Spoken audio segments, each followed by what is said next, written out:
இவற்றையெல்லாம் எப்படி நீங்கள் சரி செய்வீர்கள் என்று கேட்டால் அத்தனைக்கும் அரசியல் அதிகாரமே சரியான போக்காக இருக்கும் என்பதுதான் என்னுடைய வாதம்.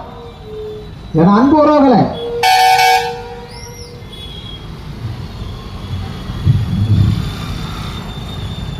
இந்தியாவில் இருக்கிற 210 அதிகாரங்களில் மத்தியில 97 அதிகாரங்கள் இருக்கிறது, மாநிலத்தில் 66 அதிகாரங்கள் இருக்கிறது, கன்கரண்ட் லிஸ்ட் என்கிற நடுப்பட்டியலில் 47 அதிகாரங்கள் இருக்கிறது. முதன்மையாக நாம் தமிழர் கட்சி இந்த தேசத்தில் வாழ்கிற குறிப்பாக தமிழ் தேசிய மக்களுடைய கல்வியை மேம்படுவதற்கான அடிப்படை சட்டத்தை உருவாக்கும். அதற்கான வேலைகள் என்ன? மாநில பட்டியலில் இருந்த கல்வி மத்திய பட்டியலுக்கு சென்றிருக்கிறது. அதை மாநில பட்டியலில் கொண்டு வருவதற்கான அடிப்படை கூறாங்கலை செய்யும். எப்படி செய்யும்? பாராளுமன்ற உறுப்பினர்கள் இங்கே 39 பேர் இருக்கான்.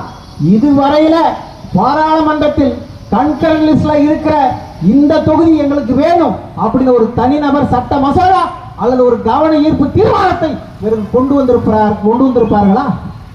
இந்த திமுகவுடைய பாராளுமன்ற உறுப்பினர்கள் இந்த 5 ஆண்டு காலம், போன 5 ஆண்டு காலம், இந்த 10 ஆண்டு காலத்தில் இந்த பாராளுமன்றத்தில் சாதித்த ஒரு கவன ஈர்ப்பு தீர்மானம், ஒரு தனிநபர் சட்ட மசோதா, இந்த அதிகாரம் எங்களுக்கு வேண்டும் என்று ஏதேனும் ஒரு செயலை, ஏதேனும் ஒரு அதிகாரத்தை குறிப்பிட்டு சபாநாயகர் இடத்துல கடிதம் கொடுத்திருப்பார்களா? என் அன்பு உறவுகளே, மாநில சுயாட்சியை பேசுகிற வெக்கங்கட்ட மானங்கட்ட திமுக அரசு மாநில சுயாட்சி என்றால் என்ன என்பதை வரையறுக்க யோக்கியம் இருக்கிறதா?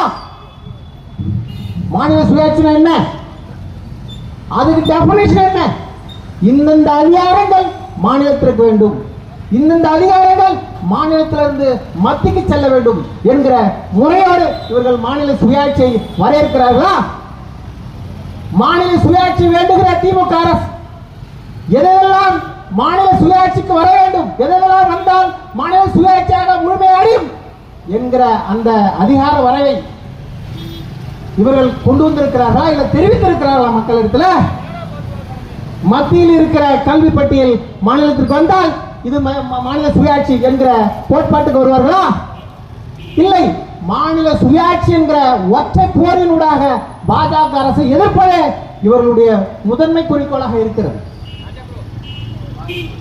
கல்வியை தமிழக அந்தந்த மாநில பகுதியில் முழுமையாக அந்த அதிகாரங்கள் கைவர பெறும்போதுதான் அந்த மாநில பகுதி மக்களுக்கான அடிப்படை திட்டத்தை வரையறுக்க முடியும். அதுதான் நாம் தமிழர் கட்சி சொல்கிறது. கல்வி அனைவருக்கும் தரமான சமமான கல்வி வரையறுக்கிறது. அதற்கு முதல் படியாக